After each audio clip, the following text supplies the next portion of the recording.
California's mandatory minimum wage for fast food workers will jump from $16 to $20 an hour on Monday. Businesses are scrambling to find ways to offset the extra labor costs.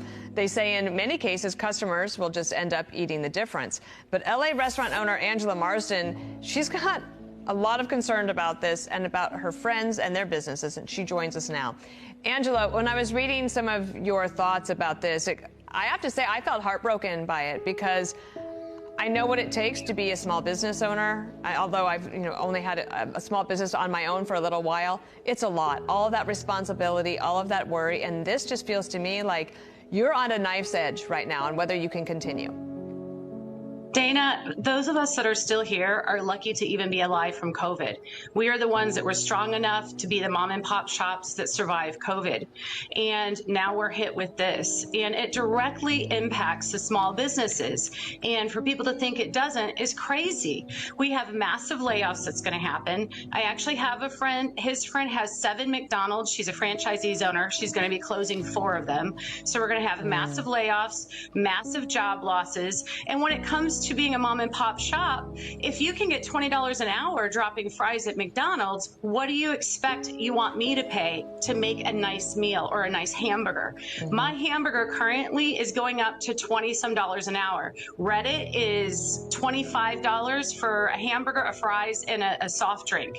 So imagine you're going into your neighborhood pub and your hamburger and fry is now costing you $26. I mean, literally, Gavin Newsom, I hope the United States is watching. I hope he never becomes president. This man is destroying California.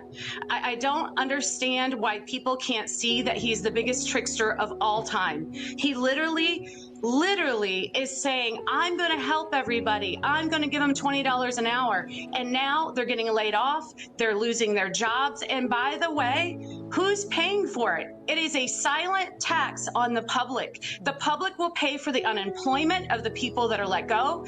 The public will pay the $26 now for the hamburger. The lower class, middle class, upper class has been completely shut out. They can't even afford to go to McDonald's, let alone come to my place. And businesses are collapsing. Small mom and pop shops, I don't even know if I'll be here at the end of the year. I am working hard with my staff. I am doing everything I can to increase revenue because it's either increase revenue or I shut my kitchen down. My kitchen, who's been here since 1978, and I've cut my bookkeeper, I've cut my hours. I have a girlfriend that doesn't even have food. She just has straight liquor. She's trying to sell. She's not even making money. She's looking for a job while she's trying to sell her business.